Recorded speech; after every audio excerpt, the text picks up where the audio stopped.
And also from a trauma point of view, when we have an impactful trauma, that's high emotion, that can scar us in an instant for life.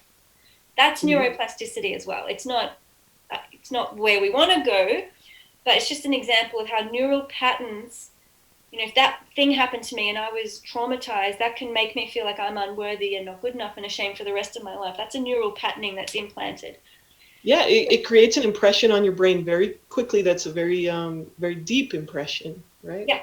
So we can heal quickly, but the idea is that we have to have that high emotion. So the amount of emotional input, the more kind of neurological kickback you get. And because we're looking at making conscious healing neuroplasticity changes, the kind of emotions we're looking for is celebration, self-reassurance, self-acceptance, self-compassion. We want those emotions to be just blissing out. Because that means we've got more dopamine, more oxytocin, more of that yummy, juicy brain chemistry that gives us more bang for our buck, right? But basically, your neurons communicate kind of like fingertips and two arms. They're passing messages. I've got my baby's little toy here. Neurotransmitter chemicals are moving from one neuron to the next. They're captured by receptors. And if there's enough of that message, it will carry on to the next neuron. And you'll have messages moving up and down your body all day long with these little chemicals passing between them. The more neurons pass messages, the better they get at it.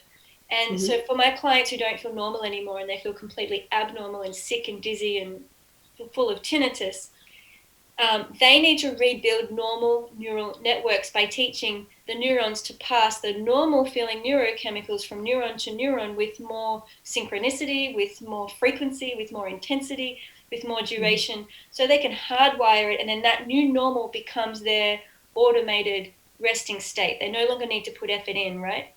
And you might say, what does that look like? Well, instead of focusing on getting rid of the dizziness, tinnitus, or anxiety, etc., they, first of all, step one would be identify what you want to feel. What are your desired sensations to feel normal? Not what you don't want to feel, which, is easy, but that'll keep you stuck.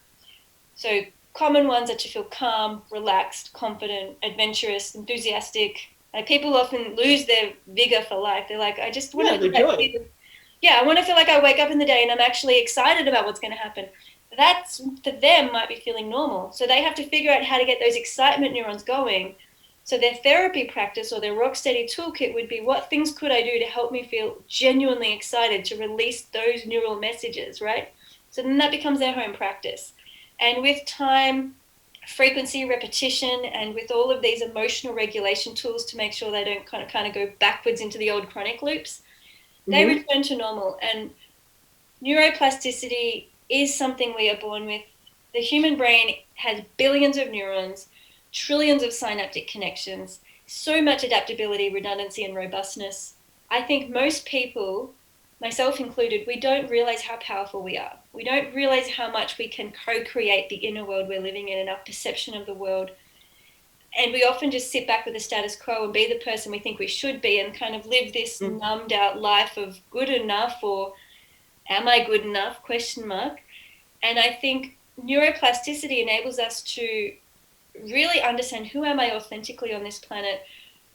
What are my values? How can I align to those? How can I be the best version of me on the planet, connect to community, and have great cascade impact on this earth? It's like really going beyond the individual and into the collective. And I think a lot of my clients start feeling victims of their sensations and come out the other side really wanting to give back to the planet. It's quite amazing. It's quite remarkable. That's really cool. I love that. So you start, if you want to change your brain, you start by paying attention to what you want to be feeling or what you want to be doing with your life, what brings